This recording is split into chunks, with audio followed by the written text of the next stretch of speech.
Hello, sports fans, and welcome back on into the opening series here on IE Sports Radio, your direct feed for all that is sports. Hope you had an awesome, wonderful, fantastic, and safe 4th of July weekend.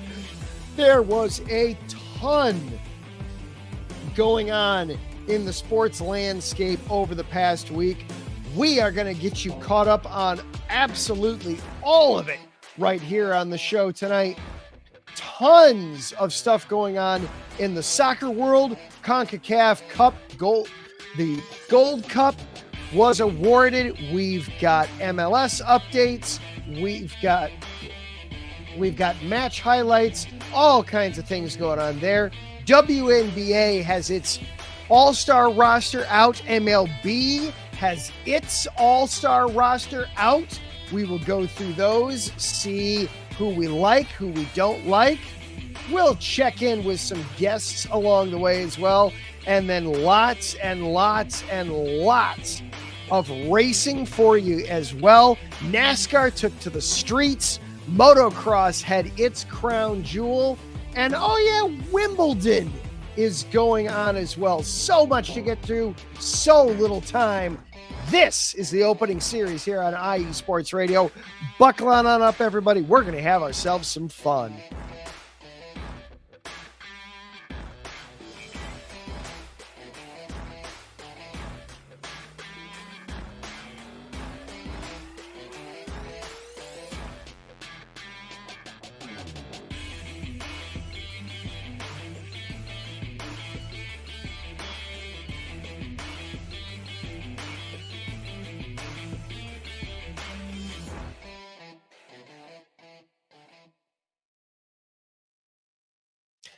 And hello and good evening, everyone. I am your host, Adam Karnik. So glad that you are here with us this evening on the opening series. We have got a ton to get to on the show here tonight. So we are going to just dive right into it, shall we? Starting things off tonight in the world of soccer, or football, if you prefer. We're going to start things off in FIFA Club World Cup action. Tournament, we are at this point in the semifinal stage. There are still 4 teams in contention for the FIFA Club World Cup. Fluminense versus Chelsea. That's going to be coming on here tomorrow night from MetLife Stadium in East Rutherford, New Jersey. And Paris Saint-Germain versus Real Madrid will be Wednesday, also at MetLife Stadium.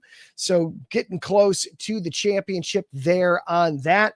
Manchester City and Inter Milan, meanwhile, they both got knocked out much earlier than expected. Some people thought that they would have very much been in the running for the championship in this tournament, but instead some early exits there. Also, Bayern Munich fell 2-0 to Pierre Saint-Germain in getting to this spot in the quarters. So a disappointing loss for Bayern Munich, especially since PSG was playing a man short for virtually the entire match.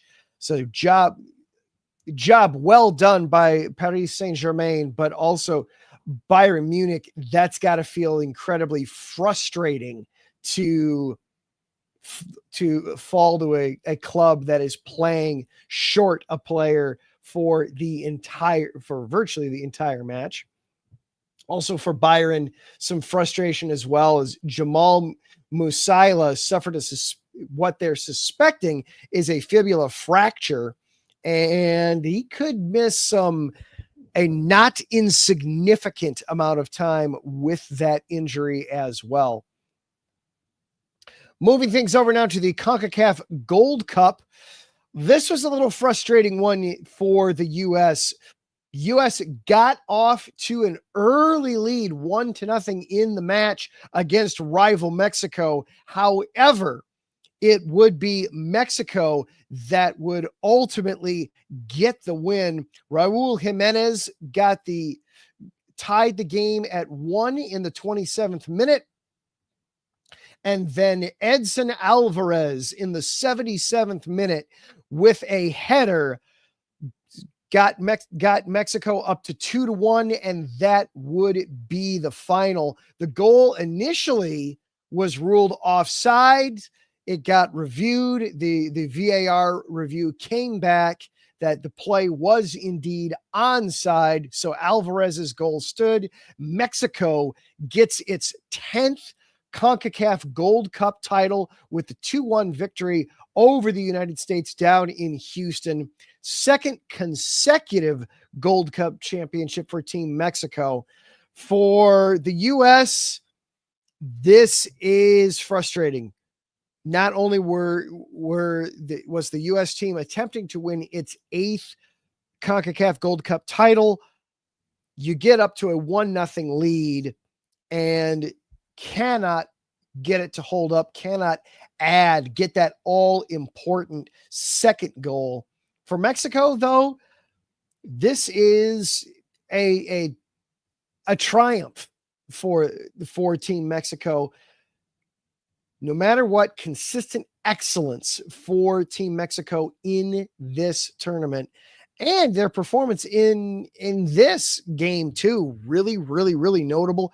60% possession time in the match, 16 shots, 12 corner kicks. United States had no corner kick opportunities, and throughout looking up and down the statistical board, Mexico absolutely dominated the match in everything but score. They just weren't able to get many of those shots in. But eventually, when you hold the ball for as long as Mexico did, and you get the opportunities, eventually that's going to result in goals, unless there's just a Herculean effort going on by the goaltender. And in this case, it was just too overwhelming for the U.S. Chris Richards did have the one goal for Team USA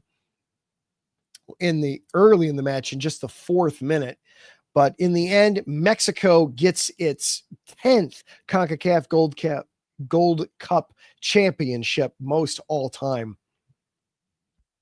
Staying in the soccer world for a moment, the UEFA Women's Euros going on. Group stage is progressing. In Group A, we have Switzerland, Norway, Finland, and Iceland. Norway has qualified for the quarterfinals, beating Finland 2-1. Carolyn Graham Hansen got the game-winning goal after Norway gave up an own goal early on in the match. Switzerland has also moved its way through with a 2-0 win against Iceland. In Group B, meanwhile, Spain, Portugal, Italy, and Belgium. Spain has stamped its authority by thrashing Belgium 6-2. That is not a typo. That is not a misprint. You heard that correctly. 6-2, Spain over Belgium. Spain continuing to look like the favorites overall in this tournament. Portugal is hanging around, staying alive, playing to a 1-1 draw against Italy. Diana Gomez got a late equalizer to play to a draw. Belgium is now out, so Spain and Portugal are doing battle with Italy now for the final spot out of group play. Groups C and D, Germany got a 2-0 win over Poland, but then lost its captain, Juliana Gwynn, to a knee injury. And over in Group D, France defeated the reigning champion England with a 2-1 win in Zurich, which puts England on its heels early in this tournament. These matches, just as a reminder, are taking place all over Switzerland, including Basel, Bern, Geneva, Zurich, St. Gallen, Lucerne, Sion, and Thun. Stade de Geneva and Letzigrund will host the semifinals on July 22nd and 23rd, and then the finals are set for July 27th. That'll be at St. Jakob Park in Basel. Coming back here to the States, meanwhile, in MLS action, Some of the headlines, unfortunately, see some tough news coming out of Seattle as keeper Stefan Frey had himself an injury in the past week.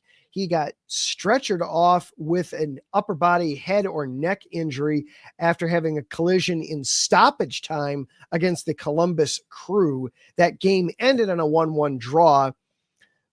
Frey was conscious and was taken to the hospital. He later was released to his own home.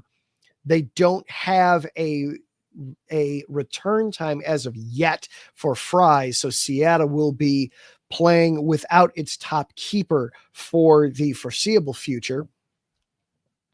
Lionel Messi scored twice against Montreal on Saturday, including a midfield run goal that has been nominated for goal of the week, and he's received 71% of the fan vote already. So Lionel Messi still showing that he's got it in the MLS.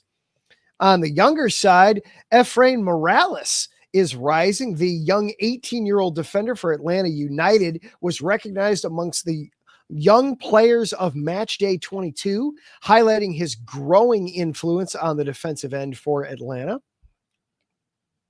And Jack McGlynn, the midfielder for the Houston Dynamo, has signed a contract extension through 2028 with an option for the 2029 season as well.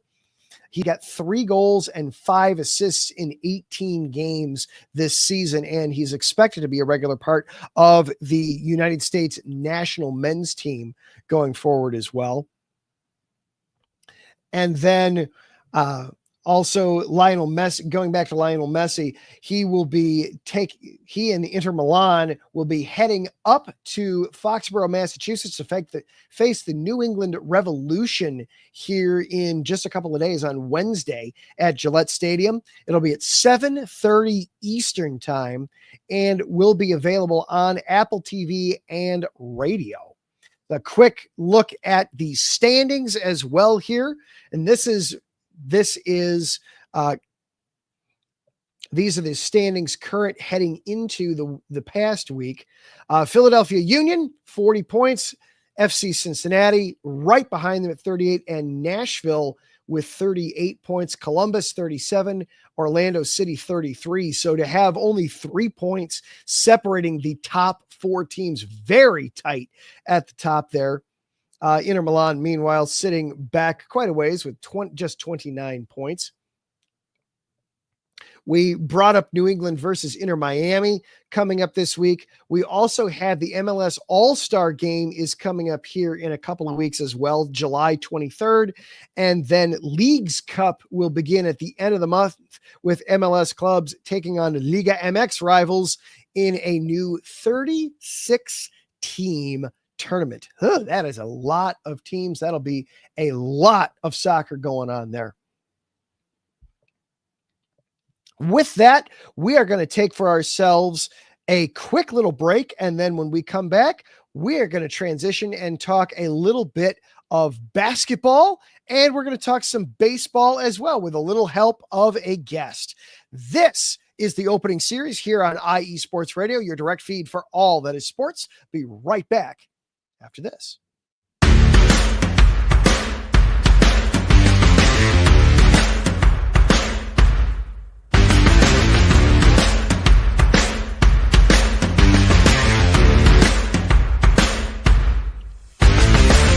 IE Sports Radio fans, this show is brought to you by Planet Jerky Premium Brisket Beef Jerky.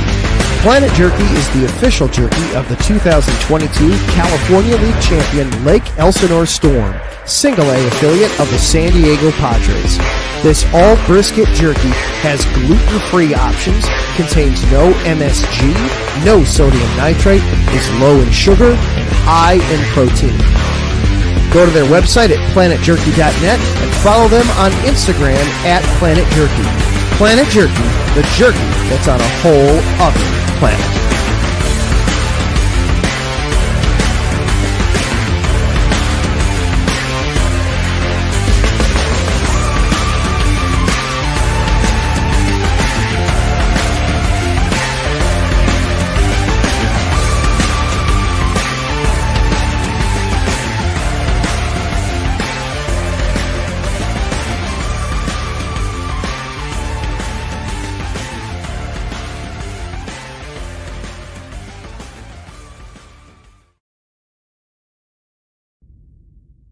rise and shine. It's 4 a.m. The stars are still out. The sun is beneath the horizon, but it's time to punch in and go to work. The comfort of your warm-ups turns into the grinding out of your reps as the clinking and the clinking of the plates create a symphony of euphoria. There's no other feeling like it. Earn it, burn it, and take what's yours. IE Sports Radio has proudly partnered with Vital Apparel, a brand that not only fits great, but also promotes and donates to mental health research. Use our code IESR to get 15% off their comfortable and inspiring gym wear and help them on their amazing journey to support mental health. Go hard, take part in your iron therapy, and be strong. Because when your mental health is as strong as you are, there's no telling how far you'll go.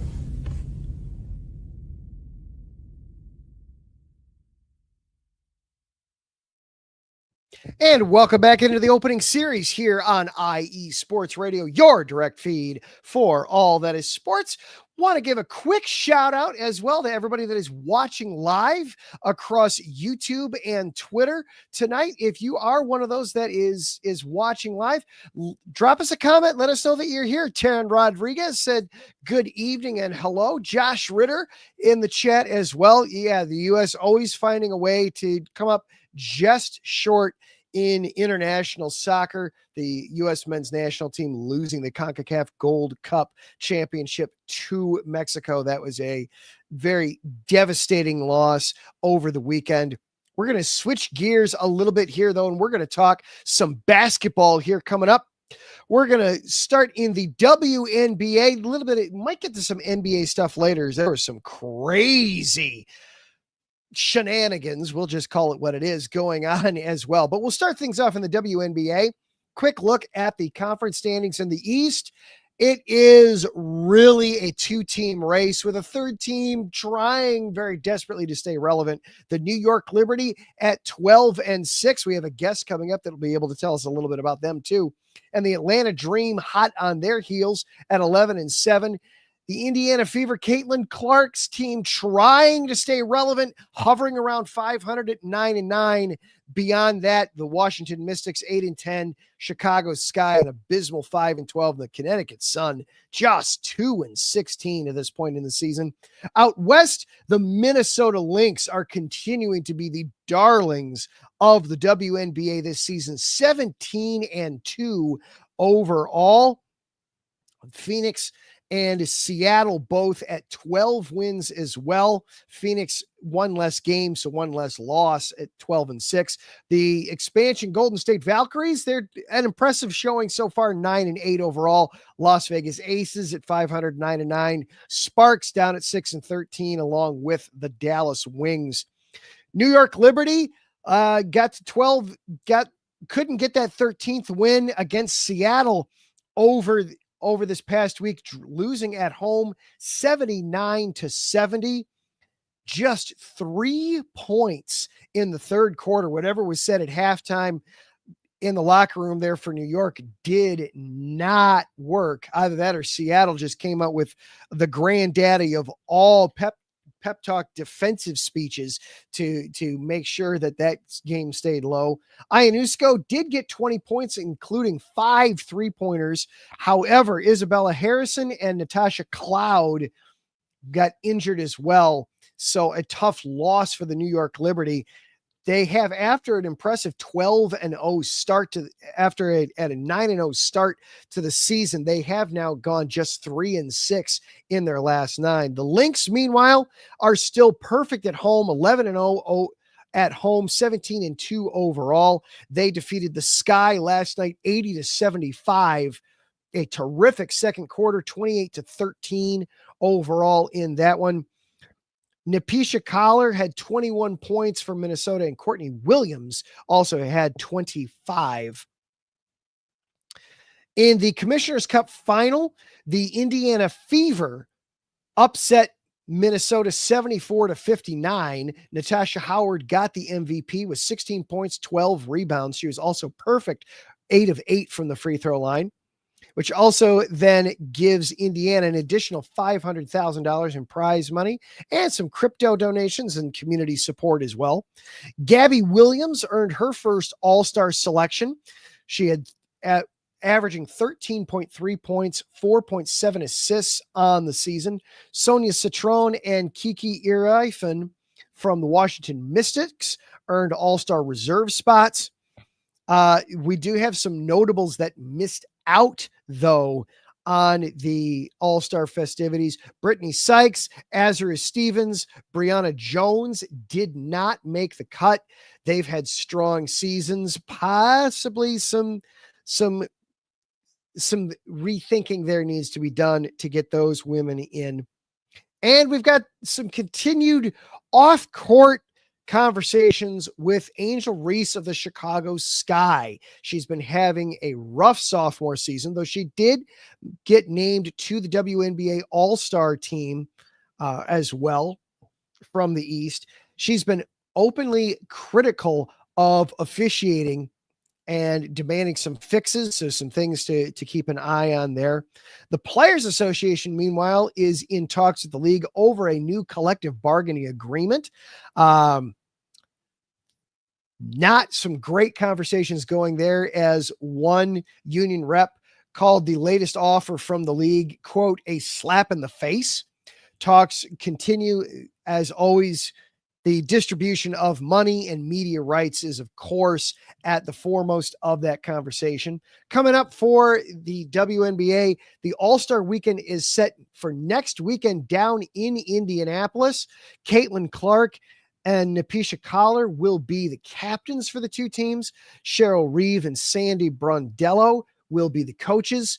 We'll have a 3-point contest as well as a skills challenge on Friday the 18th, and then the game itself will be Saturday the 19th. Some matches in the meantime this week. The Minnesota Lynx go on the road to face the Phoenix Mercury on Wednesday. That should be an excellent game, and then we'll see what Angel Reese and the Sky have involved as they go to the Washington Mystics later on this week as well. And with that, we are going to switch gears just a little. We are going to switch gears just a little bit here and talk some MLB. And to help us do that, he is 1/3 of the Bullpen Bulletin. You can hear him every Tuesday night right here on IE Sports Radio, as well as being a New York insider here for IE Sports Radio as well. It is Ricky K. Good evening, Ricky. How are you doing, sir? Happy to be on the opening series, Adam. It's a pleasure. Thanks for having me on. Absolutely. Glad that you could make it. Glad to see you, and glad that you could make it as I push a button here and now people can actually see you. Sorry about that. Having some tech. There we go. Now that's what happens when you try to drive the bus with one eye tied behind your back. Did you have a good fourth weekend? Fourth was good. Relaxing here around the area. It's always good too in New York when you throw a Subway Series into 4th of July weekend. That doesn't usually happen that often. So locally, the sports were pretty good, at least if you were a Mets fan. But overall, the environment was good. Yeah, excellent. Well, there were fireworks out in my direction as well, as the Cubs were playing the Cardinals Friday. Oh my goodness. The Cubs hit 8 home runs, set a new franchise record, beat the Cardinals 11-3, then turned around and on Sunday Night Baseball last night spanked the Cardinals 11-0. Matthew Boyd, 9 strikeouts in the game last night. Seiya Suzuki, he's already up to 25 home runs. And the Cubs are taking off now. Second best record in the National League, 4th best in all of baseball. How real are the Cubs in your estimation? Well, I think this series kind of exposed St. Louis, because you think about the Cardinals and it's a good story, and Ali Marmol's done a good job at a team that I know a lot of us on Bullpen Bulletin thought was going to be a bottom feeder in the NL Central, and Nolan Arenado will be gone by now. But they don't have the starting pitching.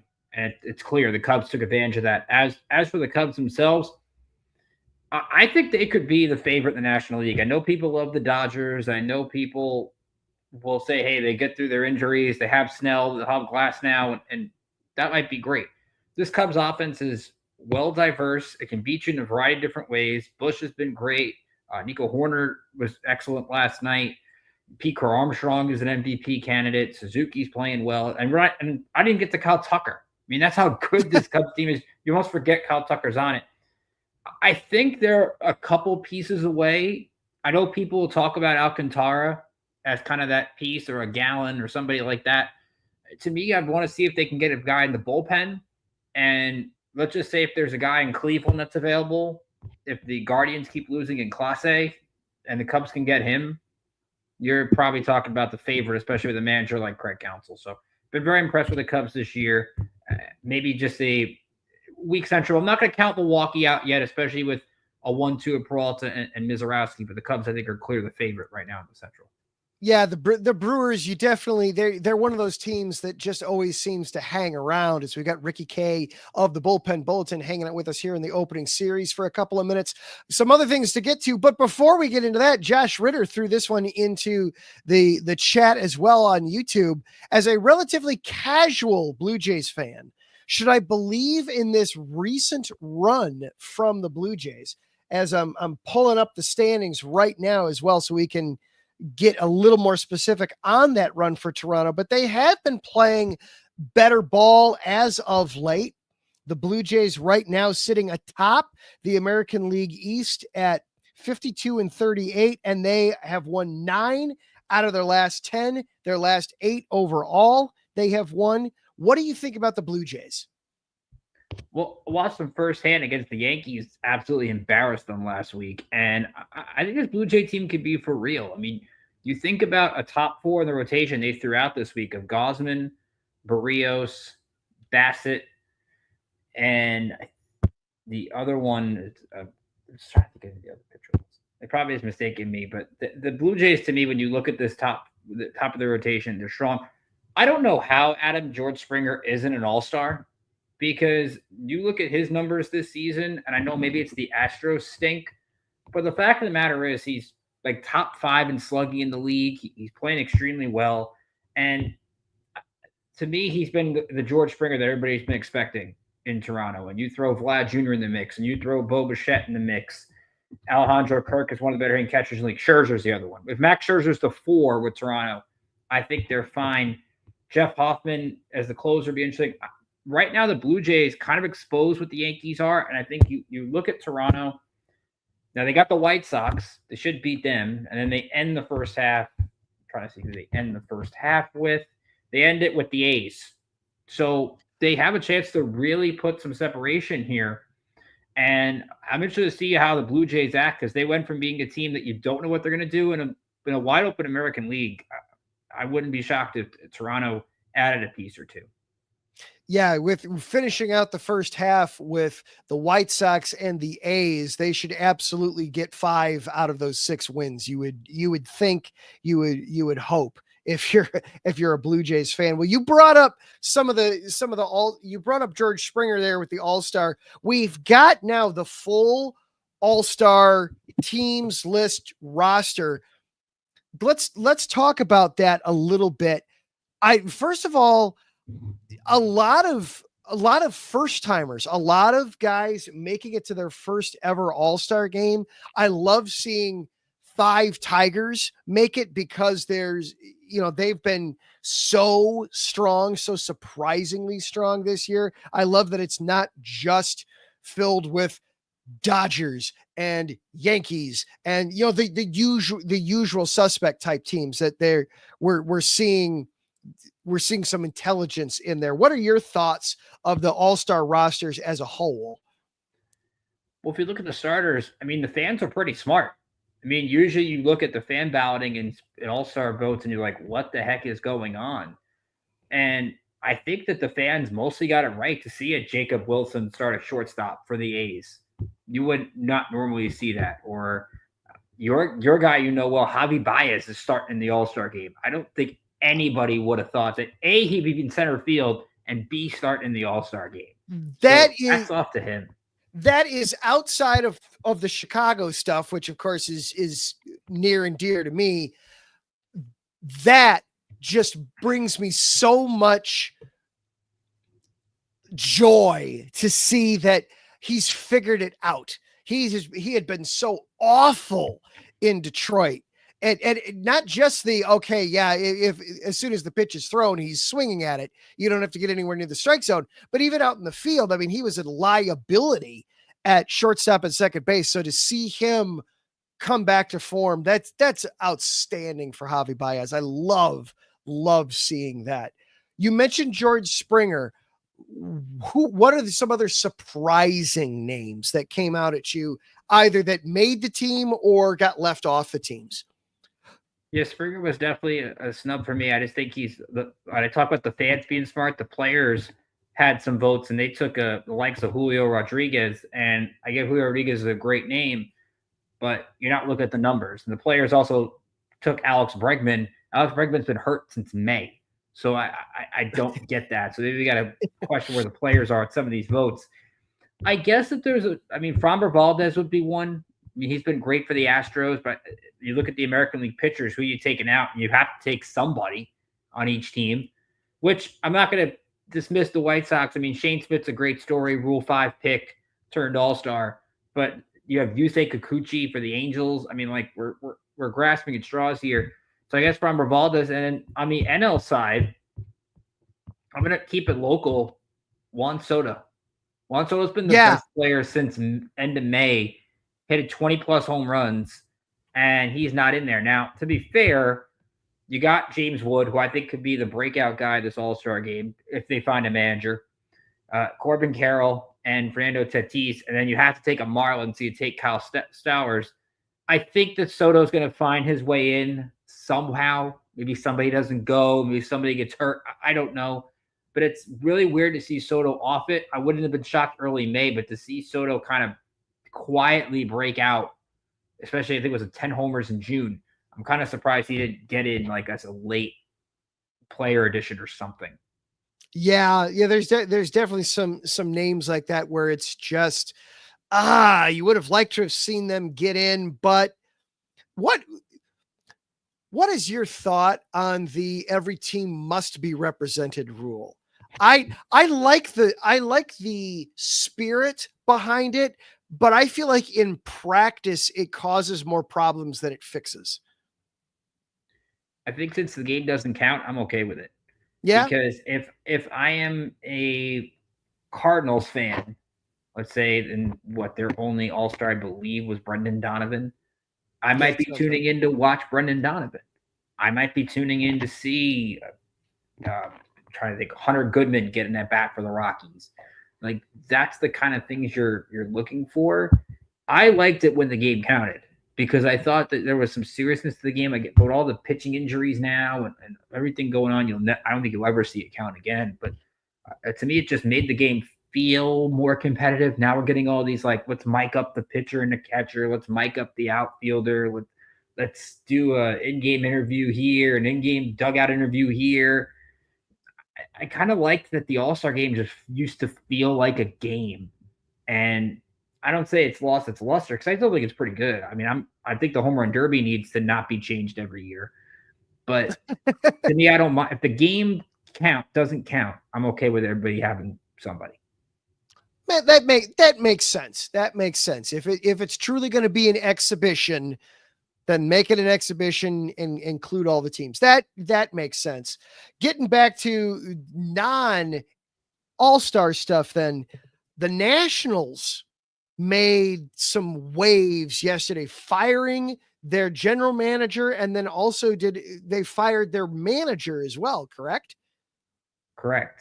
And Davey Martinez, World Series winning manager, and Mike Rizzo's been there for a long time. And I was covering the Nationals for a website like a decade ago, and Mike Rizzo was running the ship there. So this is a good withstanding man. Look, the Nationals have been a mess for the last few years. They've missed in a couple big drafts. People talk about the Pirates got Paul Skeens 1, Nats got Dylan Cruz 2. What's Dylan Cruz? We don't know. Elijah Green they took years ago has been an absolute bust. Can't even get out of like the high A right now. Like it's kind of crazy that the bad luck they've had in a lot of these drafts. And a lot of people say, hey, I'm Mike Rizzo. I can make the Juan Soto trade considering what they got.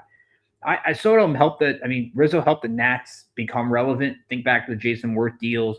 Think back to Strasburg and Harper and drafting Rendon and all these things. But maybe it's time for something new. What's weird with this is the timing with Rizzo comes a week before the draft and the month of the trade deadline. And it tells you the Nationals probably aren't going to do much of the deadline because they don't really have a lot of valuable pieces to trade. And it also tells you with the draft, I mean, we think about the draft as, oh, you need the GM. It's really the scouting directors and things like that. Somebody's going to make a thing. The fact of the matter is the Nationals have to figure out how they're going to get back to relevance. Can their pitchers stay healthy? Mackenzie Gore is there. James Wood, as I said earlier, looks like a stud. Like that's like a kid I'm excited to see over the next 4 or 5 years. See what he can do. Brady House looks pretty good. But they have to get back to where they were in the mid-2010s. And that's why picking number 1 Sunday, whoever they take, is going to be a big part into what this team does in the future. So it's definitely makes things interesting in Washington, D.C. Ricky, what are you guys going to be talking about? Give us a little preview here for the bullpen bulletin tomorrow night. So we're definitely going to talk more. Obviously, Mike Pat is the DMV expert, so we can't wait to get his thoughts on the Nationals for sure. We're going to look ahead to the draft. I know the MLB draft doesn't get the same pub as the NBA draft or the NFL draft, but there's still some great names, especially we're seeing guys get called up earlier and earlier. It creates for more relevance. Like, where does Kate Anderson go? Where does Jay Laviolette go? There's a lot of interesting moving parts we'll get into. The futures game is this weekend. Which prospects are we excited to see in the futures game? Maybe we'll make a home run derby pick. Also, those kind of things. First half superlatives maybe we'll do as we're nearing the end of the card. I believe we're almost at the All-Star break. It's crazy. And then maybe I'll bash the Yankees and praise love for the Cubs on the show or something like that for this weekend. Who knows? I love it. Ricky K, 1/3 of the bullpen bulletin. You can hear him along with Mike Pat and Alden K every Tuesday night, 9 o'clock in the East, 6 o'clock out West. Ricky, thank you for your time tonight. Really appreciate it, man. Happy to be aboard. Thanks for having me.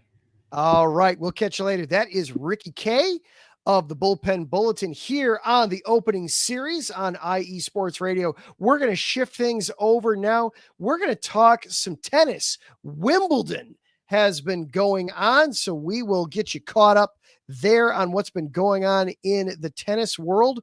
Men's singles, Jannik Sinner advanced as Grigor Dimitrov retired while up 2-0.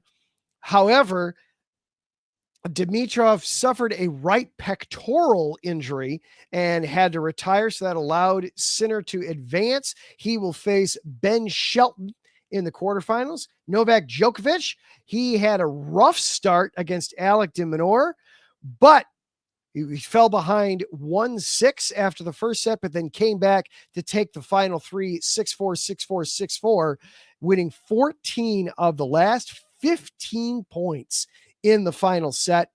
He'll take on Flavio Cabali next. Ben Shelton, we mentioned him earlier. He's reaching his first ever Wimbledon quarterfinal. He had a 4-set victory over Lorenzo Sonego. Flavio Cabali beat Marin Cilic in a tight 4-set match to make his maiden Grand Slam quarterfinal. The quarterfinals matchups are all set now. We'll have Djokovic versus Cabali, Sinner versus Shelton, and then we've got Alcaraz versus Norrie and Fritz versus Kachnikov. Over in the women's singles, Iga Swiatek dominated Clara Tauson. She's to seal her spot in the quarterfinals. She will face Ludmila Samsonova. Mira Andreeva, an 18-year-old sensation, beat Emma Navarro to get her first Grand Slam quarterfinal. She is the youngest to get to a Grand Slam quarterfinal since 2007. Navarro will take on Belinda Bencic. Bencic got there by defeating Ekaterina Alexandrino. Excuse me. Ekaterina Alexandrova. Aryna Sabalenka, the world number 1, continues a dominant run. She will meet Laura Sigmund, a 37-year-old who upset Madison Keys to get there. Amanda Anisimova also got her first quarterfinal appearance, her first since 2022, by defeating Linda Noskova.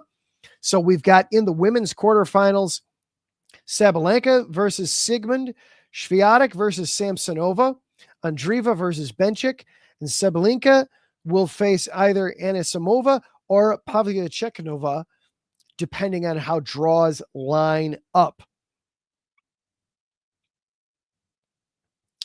Wimbledon this year also is using a fully electronic line calling system, so there are no manual line judges.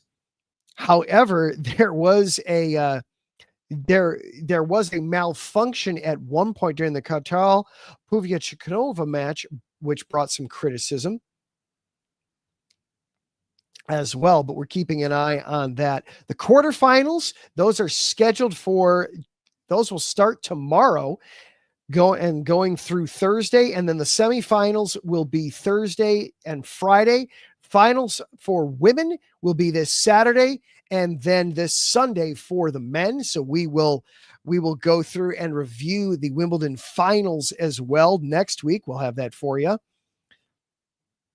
Djokovic, Kabali, and Sinner Shelton should be outstanding matches on the men's side. And then Swiatek over on the women's side should also be a really, really strong one. Really, really good one. Josh Ritter commenting in the comments, go Novak Djokovic. And then Rick Keeler, he was just in talking some baseball. He's also now talking some tennis as well. We'll see. And hopefully Shelton and Fritz can pull off some wins. And then he's hopeful that Sabalenka will continue. She has been dominant lately in this as well. All right, we are going to take for ourselves a quick break. And then on our way back, we're going to talk racing. We've been talking auto racing on this show, but we've also got some motorcycle racing for you as well on this as well. This is the opening series here on IE Sports Radio, your direct feed for all that is sports. Be right back after this.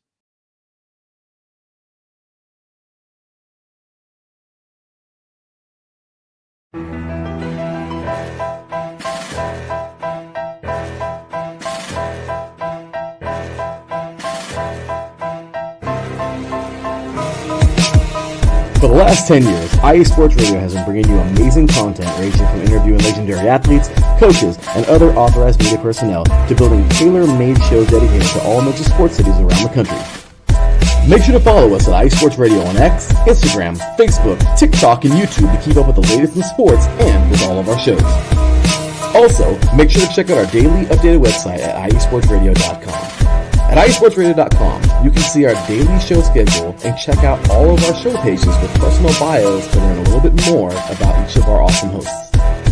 In addition to our show pages, you can catch the iSports Radio blog, Hall of Fame, Fans of the Month page, and our merchandise shop, including t-shirts, tank tops, caps, long sleeves, hoodies, and more. For now over a decade here at iSports Radio, we've continued to be by the fans, for the fans, and we thank you all for your support and for making iSports Radio your direct feed for all that is sports.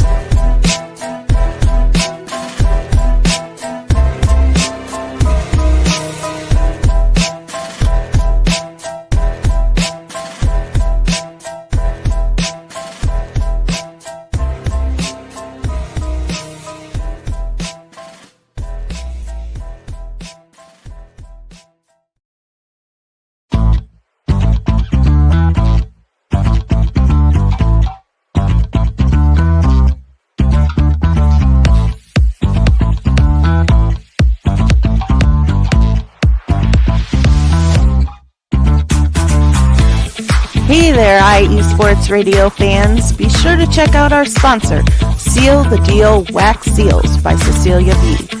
You just finished your very own wedding or baby shower invitations and you're looking for that extra special touch?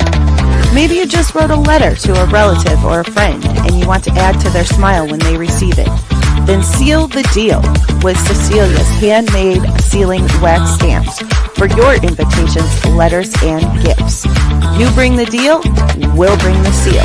You can find them on Instagram at sealthedeal_wax stamps and on Facebook, Seal the Deal Wax Seals.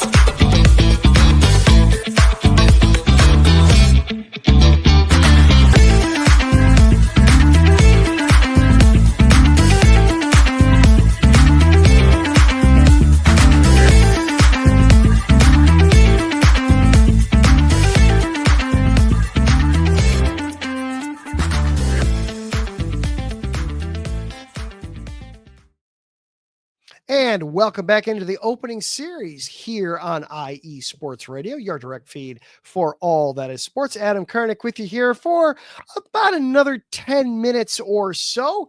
We talk a lot of racing on this show over the summer. We've been talking a lot of cars. This go around, we're going to be talking some bikes. Specifically, we're going to start things off with motocross because the 4th of July means one thing: Red Bud. The Red Bud Nationals in Buchanan, Michigan were over the weekend. So we will dive into that in the 250 moto. We had in the big one, for both the 250 and the 450 motos, we saw racers go 1-1, taking both of the motos in order to win. There were a lot of crashes and a lot of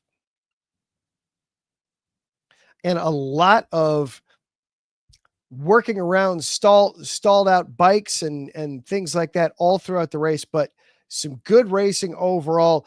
Joe Shimoda took the 250cc, winning both motos there as well. One lead he had by as many as 17 seconds by the time the moto was all said and done. And then Jet Lawrence came from behind to win both the first and second motos, outdueling his brother in the 450cc to take the 450 class as well on that one. So congratulations to Jet Lawrence. His brother Hunter took second place overall as well. And then in the 250, it was Joe Shimoto from Japan going 1-1 in both the motos, taking those as well. So a great day at Red Bud, especially for Honda Racing, as they sponsored both of the winning racers were Honda racers as well. So some good stuff there going on. It was peculiar and odd though to see all the drivers losing control out on the course. A lot of crashes, a lot of spills affected each of the motos as they went across, but ultimately still good stuff overall from everybody as well. And that'll lead to some fun championships coming up here as well in that. We're going to switch over as well now over to some F1 racing as well. Now in the F1 world, we had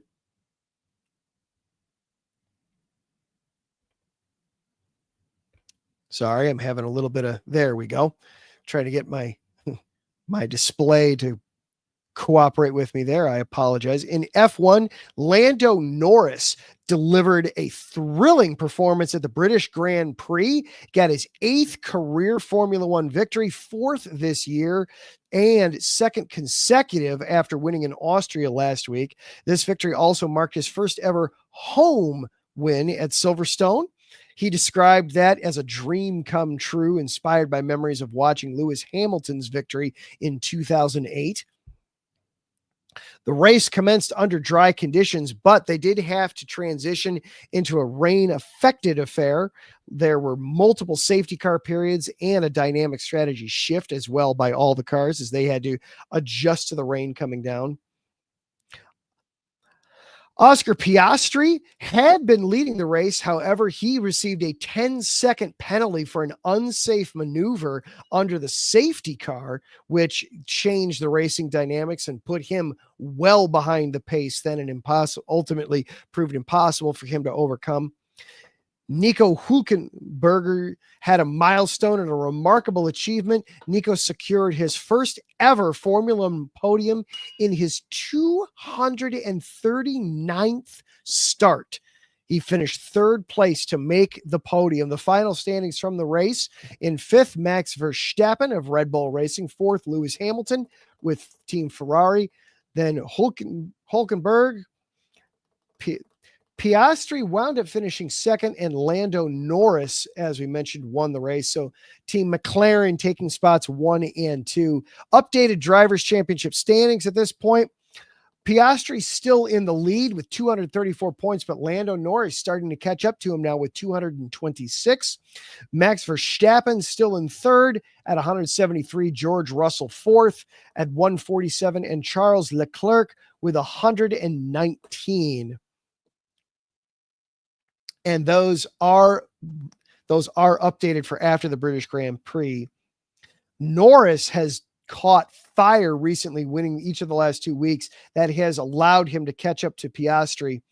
This should be an interesting remainder of the season. Both of these drivers are continuing to push each other to new heights and showcasing the Team McLaren's ability to be a dominant force in Formula One.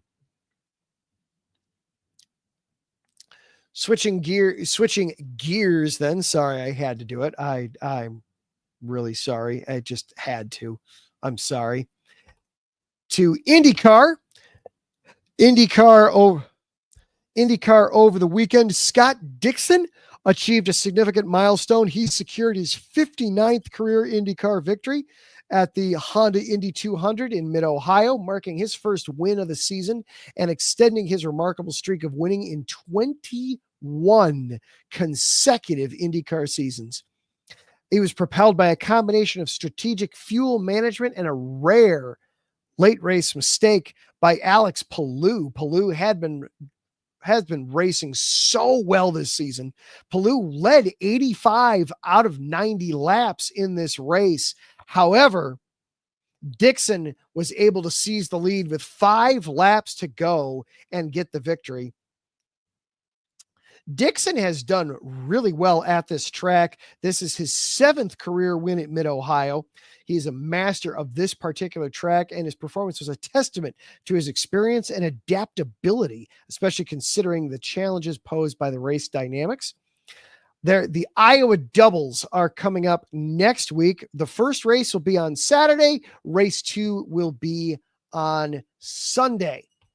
That's our IndyCar update. Then over in NASCAR. NASCAR was off the track and in the streets this weekend, specifically the streets of Chicago, with both the Xfinity Series on Saturday and then the Grant Park 165 Cup Series race on Sunday. Shane Van Gisbergen absolutely dominated, winning both the Xfinity, the Loop 110 on Saturday, and then the Grant Park 165 on Sunday. We'll start on Saturday with the Xfinity Series race, the Loop 110. Van Gisbergen clinched the pole. He led 27 of the 50 laps, ultimately holding off a late surge from Connor Zilisch to secure his second consecutive Xfinity Cup Series in Chicago. In the Cup Series, meanwhile, the Grant Park 165, Van Gisbergen started from the pole position as well, and he led 26 of the 75 laps. There were several cautions in this race, including a late one that allowed Van Gisbergen to capitalize on a restart. Get his 3rd career Cup Series win. and Van Gisbergen winning both the Xfinity and the Cup Series. This is an unusual feat in NASCAR. He joins Kyle Busch, who did it in Indianapolis in 2016, as they are the only two drivers to win the Xfinity and Cup Series races from the pole position in the same weekend. And Larry B heard auto racing and said, wait, I've got to get in here on this. You can't do this without me. So here he is. Man, let me just say, it was a fun, again, my apologies. I was just talking auto racing over on the extra mile with Daryl Kinsey Jr., just ending it off. But let me just go ahead and say, by the way, this was fun. Thank you for covering this. You're very welcome. Did you explain the awesomeness, Adam, of how this thing works? I had not. I was trying to make sure I got everything in so we can go back and indulge ourselves a little bit. This is fun. So for anybody who isn't a fan of Supercross, I follow it every year. Obviously, we put it here on the station and everything. But Supercross, motocross. Supercross runs from January to May. Motocross runs from basically May to August. And then coming up in September, October, we have like a super playoff race between both series. And then that's like the super champion. Yeah. Fun, right? Isn't it fun? And two very different styles of racing too. You know, Supercross, you were talking a little bit before, and Supercross is more indoor, correct? Whereas motocross is it's how dirt bikes got their name, is from motocross. Yes. So you got to enjoy the dynamic of both, and then coming together in like a hybrid sense where they both have familiarities, but not necessarily. And we find out who the true champ is every year. So it's a lot of fun. I definitely enjoy this, and I'm glad that you went over this. This was super cool. So yeah. Then of course I got to say, because I know, sorry man, I just jumping on over from Daryl's show, but this was crazy this year. Oh my gosh. It is the McLaren show. Because Lando Norris winning at home as a Brit, doing his thing. Let's go. But unfortunately, and I'm saying this because I seriously mean it, I'm very angry that, AF course can give Ferrari a really good car in WEC, but Formula One can't seem to give him a damn good car in Formula One, and Lewis Hamilton is not winning in places like he usually does, like Silverstone at home. Anyway, no shade on McLaren. They're doing great. OMG, it's been a good season for those guys. Yes. And then, of course, continuing on, wow, this was fun because Alex Palou is human after all. He can make errors. I didn't know that. What happened there in the final 5 laps that he was cruising along, and then all of a sudden, well, there goes that. There, you've lost the race. It's a split second, man. That's racing, right? That's racing in a nutshell. You never know, right? You never know what can happen. But regardless, it was a tight little finish there. Scott Dixon, man, he's now won a race, I think in 21 straight seasons, something like that. I mean, the guy is absolutely incredible.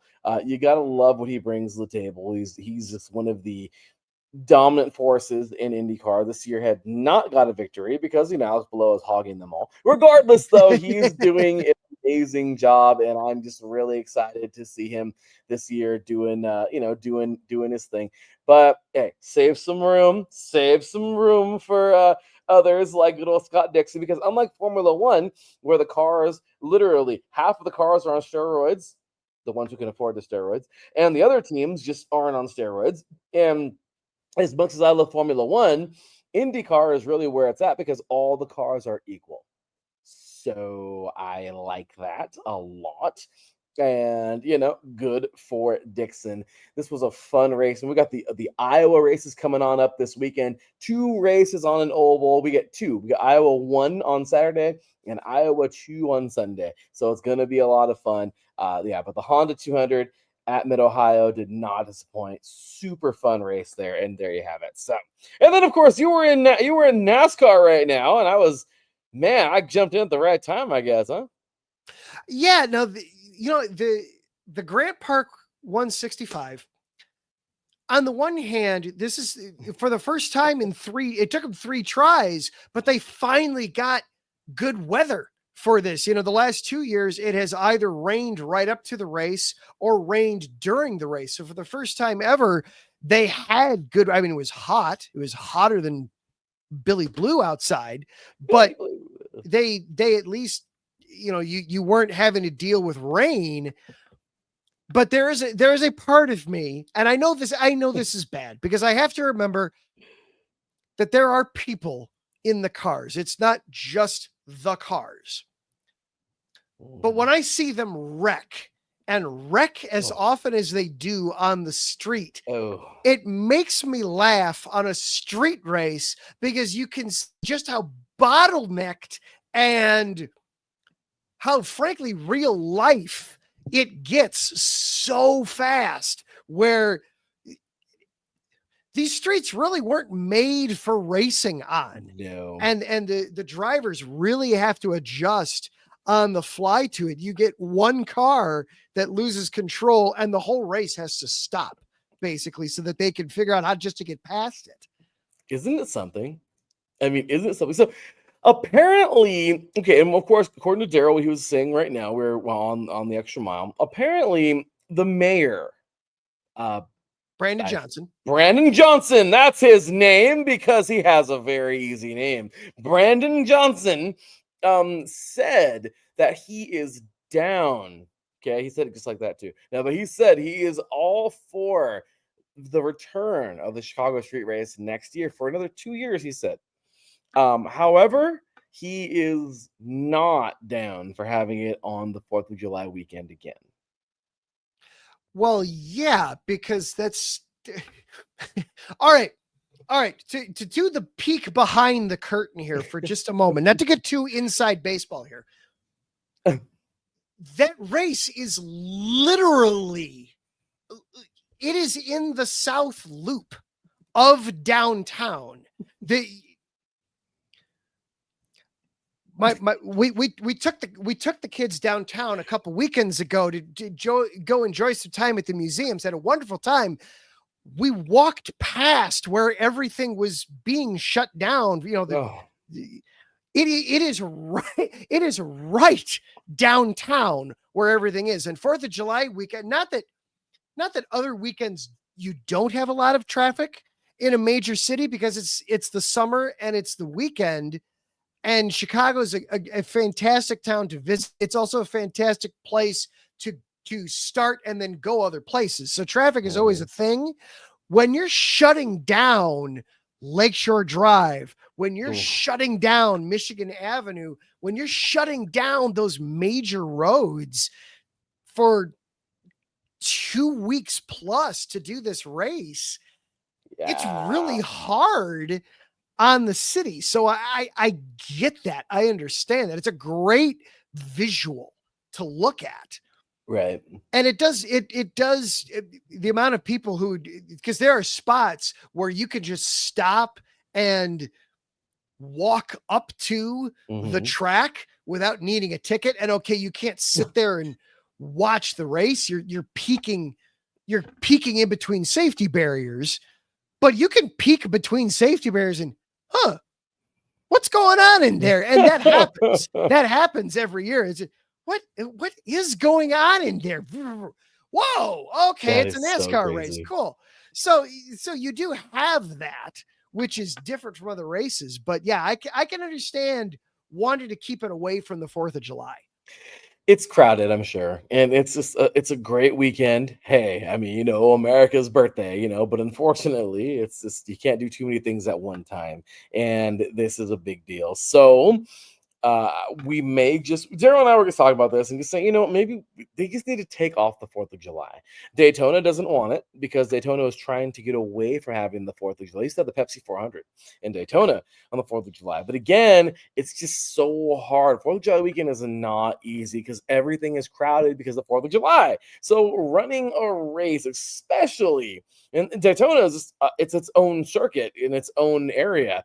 Shutting down streets in a major city, one of the top 10 major cities in the whole country, that's a little hard. So there were talks of either replacing this race with, so no more street course in Chicago. They were going to move it and I guess kind of just continue the tour of NASCAR on street races to San Diego, which is pretty sweet because that's 60 miles south of me. I would love that. It'd be probably go right next to Padres Stadium, Petco Park. That'd be pretty sweet. You see all the aircraft carriers out there. It'd be pretty sweet to see, regardless. Oh, go ahead. I in general, I like that idea for NASCAR to make the street race a touring attraction, because part of the reason they started doing it in Chicago in the first place was they were trying to branch out to alternative markets, or look, NASCAR dominates in the South, you know, Florida, in Georgia, in Alabama, in Tennessee. In the South, it's in Texas. It's huge. Yes. But in the North, it's not as popular. So the whole idea of doing it in Chicago in the first place was, let's go someplace where we don't have a stranglehold and make it an event. So I like that idea of, okay, let's make this a touring thing where we'll do a street race in Chicago and maybe one in Wisconsin, maybe one in San Diego, maybe one in Seattle, you know, right. See, oh boy, I say Seattle. My sister's now going to go, you stop it. Stop it. No. Hey, keep that away from me. Keep that away from me. Go by the Space Needle. Hey, that would be fun. I'd love that. But yeah, the concept of making it a touring attraction, I do like the idea behind that. I'm surprised that, boy, I would think that somebody would want it for 4th of July, that you'd have somebody like in Alabama or in Atlanta or somebody who would just, man, it's not the 4th of July without our NASCAR race. I'm surprised that weekend's a tough sell. You'd think, right? So I don't know. It's rough. I wish it was a bigger thing, but it's all good. But so there you go. Apparently, it's just stick around. We're just gonna move the date. I don't know if San Diego is gonna take it for the 4th of July. I don't know if San Diego is gonna get the race. But still, I'd like that. That'd be pretty cool, especially since we lost Fontana over here, which really makes me mad. Regardless, that is gonna be so cool if that happens. And you know what? Hey, SVG does his thing, dominates again. And you know what? For all the drivers who are irritated that SVG just jumps in these street courses and destroys them all, beat him. Don't get mad, beat him. Okay? You're all drivers. Figure out what he's doing and do it better than him. That's it. NASCAR is heading over to Sonoma, which is way up north in California in beautiful Sonoma Valley, Napa Valley, wine country up there. They're wine country in NorCal. And this is a very, very famous course. I used to love playing this course back when I was a kid in like NASCAR 98. Okay, on PlayStation. This is a fun course. And you know what? This is a course where it's a really nice road course. It's like 16 turns. It's such a great course. You know what? Is he gonna dominate again? Last year, Kyle Larson won it. Is SVG going to come in and dominate it this year again? Let's go. I want to see him, because let him push buttons. I like that. That's fine. Again, ovals are great because it's its own type of racing. But if you really want to be the best, I mean, come on, I'll say it and I'll say it again. Tony Stewart the guy was a freaking phenom in NASCAR, started his career. He ran the Rolex 24 and won the damn thing, okay, which was amazing in IMSA. Then, I mean, you know, he did that later on in his career. He's the only driver in the double, okay, when doing Indy 500 and Charlotte, okay, the World 600, the Coca-Cola 600, to get a top freaking 10 on the same exact day, okay, starting in Indy, then flying all the way to Charlotte, and then racing in there. And now he married Leah Pritchett, okay, Top Fuel Drag. And what happens? He's driving her car now, and he's leading points in Top Fuel Nitro NHRA. That is a driver. The guy can get in anything with 4 wheels and drive the damn thing and win. So I don't know. Maybe the NASCAR drivers right now need to stop being so damn bitter and go. Yeah, right. I mean, it's not just ovals, guys. We love ovals. I love ovals. I love NASCAR because of the ovals. But the street courses are really cool, and it just goes to show you what kind of driver are you. You know, there's a big difference between needing to make 4 turns and needing to make 10 turns, like we saw yesterday. And go left and right. Exactly. Go left and right. Exactly. Don't just pick a groove and sit in it. That you've got to meander and maneuver and work your way around. Though I will say that the Chicago track is feeling a lot more like Martinsville, where it's, man, if the car can survive, then chances are you're going to do well. And that's the crazy part about it. And then, of course, really quick, man, coming up this weekend, really excited, man. IMSA and WEC. This is gonna be a fun weekend, man. We got World Superbike in Great Britain Saturday and Sunday. Then we got MotoGP coming up on Sunday as well. This coming Sunday, and that is going to be, in Germany. And then the WEC in Sao Paulo, Brazil. The WEC, they're coming off of Le Mans. They just finished Le Mans. This is their first race back. All four are going to race, I believe, in this one. They're coming back to race in Brazil. And then, of course, later on that day, IMSA has a race. It's only a short 1 to 3 hour, but in Canada. So we're going to all here in the Americas. NASCAR is in Sonoma, another road course here in the USA. I mean, this is awesome. We got 2 oval. How funny is this? NASCAR is the one that's on a road course this week, and IndyCar, who's usually on street courses, well, they're going to be in an oval. So they switch places this week. I mean, it's like, so we have all kinds of fun stuff coming up in autosports and motorsports this weekend, and I'm here for it, man. It's gonna be a full week. Gonna be a lot of fun keeping track of it all. That is gonna do it for the opening series here on IE Sports Radio, your direct feed for all that is sports. Some shout outs and thank yous, of course, to our sponsors, Premium Brisket, Premium Beef Jerky, the jerky that's on a whole other planet. Go to planetjerky.net to place your order. They are still offering free shipping on all orders of $50 and above. Thank you to Vital Apparel, the brand that not only fits great, but also promotes and donates to mental health research. Go to vitalapparel.com and use the promo code IESR at checkout, and you get 15% off of their comfortable and inspiring gym wear. Thank you as well to Seal the Deal Wax Seals. Go to iesportsradio.com/Seal the Deal Wax Seals. Let's face it, we're all still sending out mail. We're sending out invitations. Even though the 4th is passed, we're having get-togethers. Let everybody know that when that comes to the mail, it's got your stamp. They see that. They know it's from you. Cecilia B will help you to personalize it. Make sure that it is yours. And then, of course, be sure to follow along with the station on your preferred and favorite social media platforms, Twitter, TikTok, and YouTube at IE Sports Radio, or just check out the website, iesportsradio.com. Thank you to Ricky K for hanging out with us as well, talking some baseball. You can catch him tomorrow night on the Bullpen Bulletin. Thank you, Larry, for sticking around with us. Thank you to all 128 people that watched the show live tonight across YouTube and Twitter, and everybody that will be catching it later on in the week as a podcast. For Larry B and IE Sports Radio, I am Adam Karnik. This is the opening series. Next week, we will have the Wimbledon Finals. MLB will be in its All-Star break. We'll preview that. We'll have all kinds of auto racing, and we'll see what other things tickle and strike our fancy. Until then, have a great week, everybody. Stay safe, stay healthy. We will see you next time right here on the opening series.